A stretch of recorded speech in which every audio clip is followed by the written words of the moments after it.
बहुत श्रृंगार की, लिपस्टिक, ब्यूटी पार्लर से चमक धमक के लीपा पोती करके बिल्कुल बाल लाल कटा के पहुंच गई किसी की शादी में। अब जैसे ही पहुंची, उम्र तो थी 60-70 की, लेकिन दिल है कि मानता नहीं है? सज धज के पहुंच गई, शादी में बैठ गई, बाजू में बूढ़ा पति बैठ गया।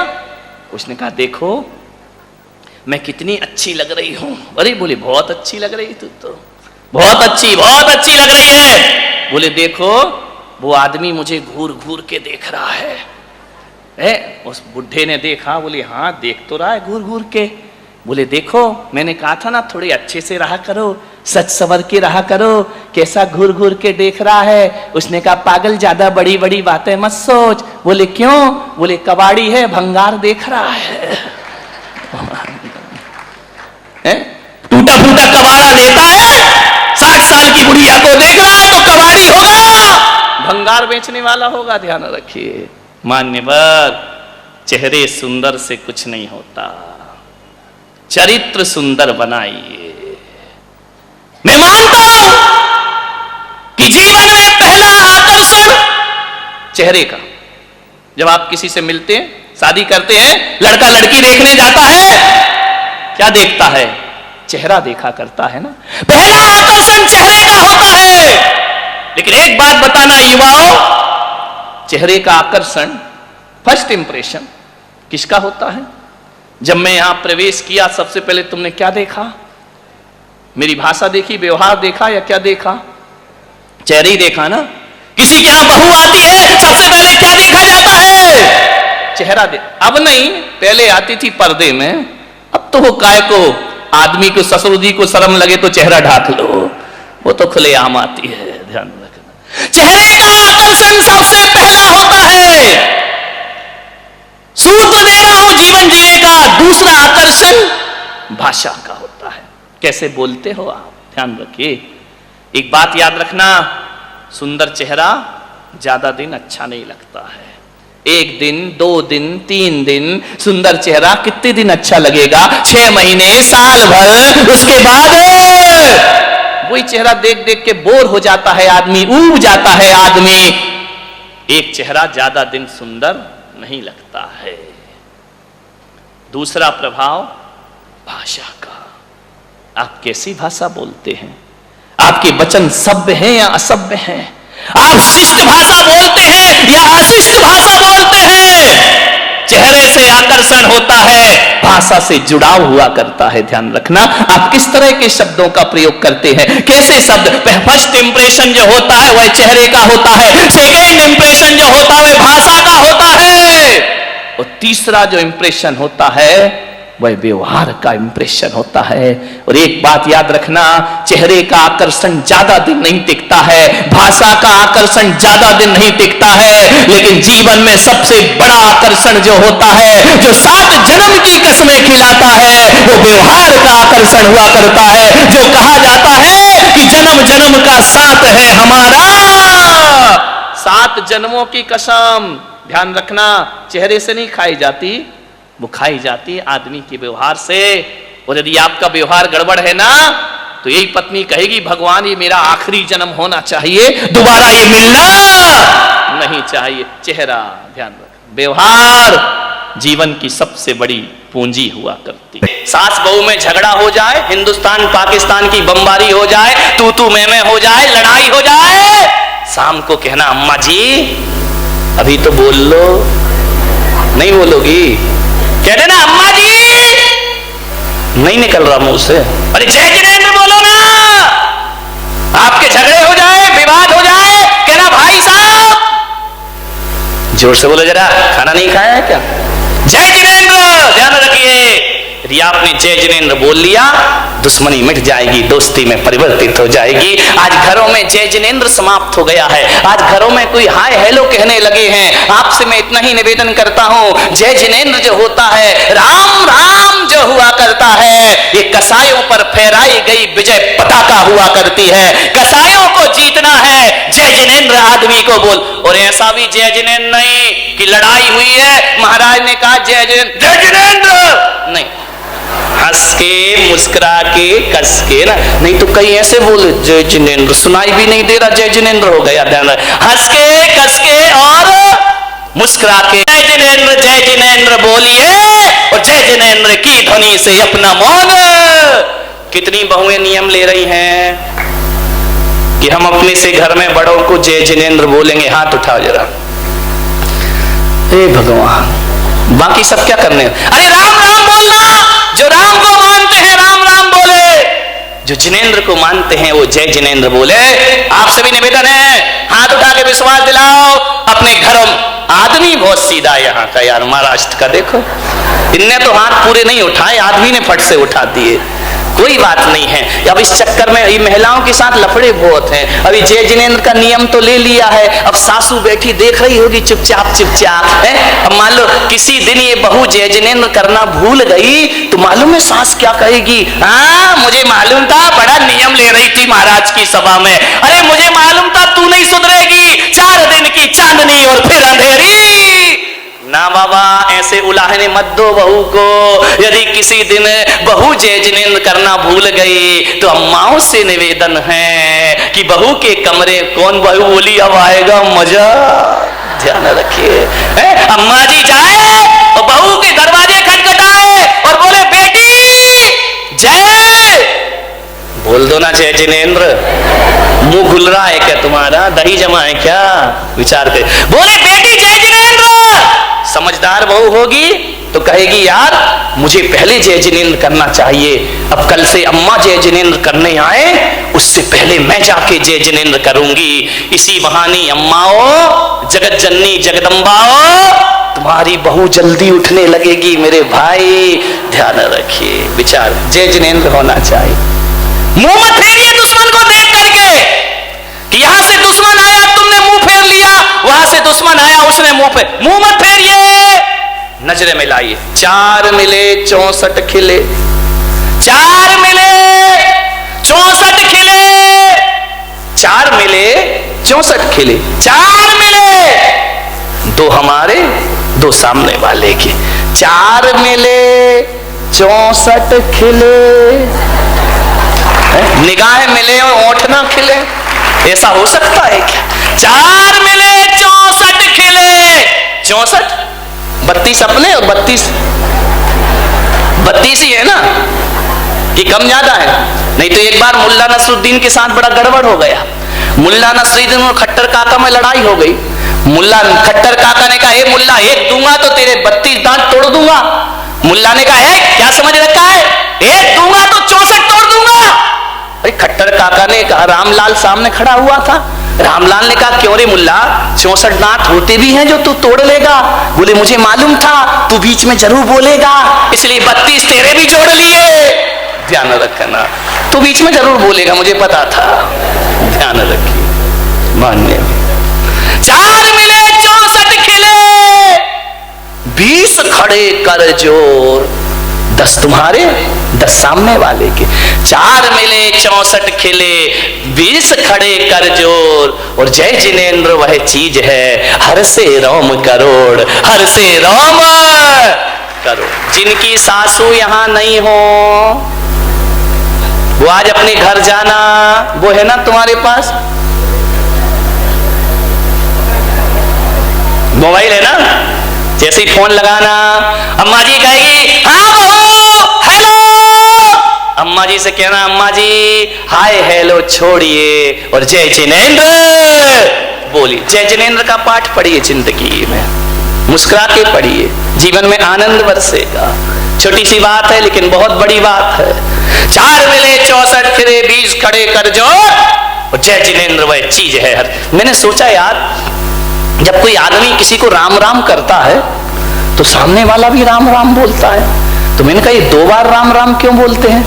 एक बार भी तो बोल सकते भैया राम, वो भी बोल दे राम, लेकिन इधर से भी कहा जाता है राम राम, उधर से भी कहा जाता है राम राम, तो मैंने कहा ऐसा 2 बार क्यों बोला जाता है राम राम, उत्तर आता है राम राम। फिर मैंने सोचा जरूर इसमें कोई कारण होगा, 2 बार ही राम राम बोलना चाहिए। इसलिए बोलना चाहिए कि जे 2 बार यदि राम राम बोला जाता है तो सामने वाला भी राम राम कहता है, इसका मतलब इतना है जो बोल रहा है उसमें भी राम समाये है और जिससे बोला जा रहा है उसमें भी राम समाये है। तो राम से राम का मिलन राम राम होता है और जिनेंद्र से जिनेंद्र का मिलन जय जिनेंद्र हुआ करता है। ध्यान रखिए, तुम्हारे भीतर भी राम है, मेरे भी, मुझ में राम, तुझ में राम, सब में राम समाया है। कर लो सभी से प्यार, यहाँ पर कोई नहीं पराया है। ध्यान रखिए, सब किसमें राम ही राम बसे हुए हैं। मान्यवर कबीर थे, बहुत बड़े संत, उनके जीवन में बड़ा आनंद था। पति पत्नी साथ रहते थे, लेकिन कबीर के घर में कभी झगड़े नहीं हुआ करते थे। पड़ोस वाले हैरान हो गए, ऐसा तो कोई घर नहीं होगा जहां पति पत्नी झगड़ा नहीं करें। लड़ाई तो होती होगी बिना सिर पैर की, लेकिन लड़ाई तो होगी ना। पति पत्नी का झगड़ा कोई सीरियस झगड़ा थोड़ी होता है। एक बार क्या हुआ, पति पत्नी में झगड़ा हो गया, दोनों तलाक लेने पहुंच गए मजिस्ट्रेट के पास। मजिस्ट्रेट ने कहा भाई पति पत्नी एक बार और सोच लो, ये झगड़ा मत करो, एक हो जाओ दोनों। बोले नहीं नहीं, अब तो तलाक होगी, चाहे कुछ भी हो जाए, अब हम साथ नहीं रहेंगे। अरे तो मजिस्ट्रेट ने कहा थोड़ा और सोच लो, तलाक मत लो। बोले नहीं, तलाक दीजिए, मैं इस आदमी के साथ एक पल भी नहीं रह सकती हो। तो मजिस्ट्रेट ने कहा फिर ऐसा करो, तुम्हारी संपदा का आधा आधा बंटवारा कर लेते हैं, आधा पत्नी को दे दो, आधा तुम ले लो। बोले ठीक है, बांट दो। सारी संपदा बट गई। लड़का एक ही था, बोले इसको कैसे बांटे, आधा आधा कैसे करे कि आधा लड़का तू ले ले, आधा लड़का तू ले ले। पति ने पत्नी को देखा, पत्नी ने पति को देखा, बोले यार ये तो बड़ी समस्या खड़ी हो गई कि लड़का एक है, बंटवारा बराबर से नहीं होगा। पत्नी ने पति का हाथ पकड़ा, बोले चल घर। बोले क्यों? बोले अगले साल आएंगे। ऐसा तो पति पत्नी का झगड़ा है। अब 1 साल और निभाएंगे, एक और हो जाने तो बराबर का बंटवारा होना चाहिए। तो पति पत्नी के झगड़ों में ज्यादा सीरियस मत होना, ये तो लड़ते भी हैं और मिलते भी हैं, चलते रहता है इनका। विचार करिए आप, ऐसा कोई घर नहीं है जिस घर में पति पत्नी में झगड़े ना हो। सब जगह झगड़े होते हैं, कबीर के घर में ऐसा नहीं था। बरसों से कबीर अपनी पत्नी के साथ रहता था, लेकिन कबीर ने कभी झगड़ा नहीं किया, पत्नी ने कभी झगड़ा नहीं किया।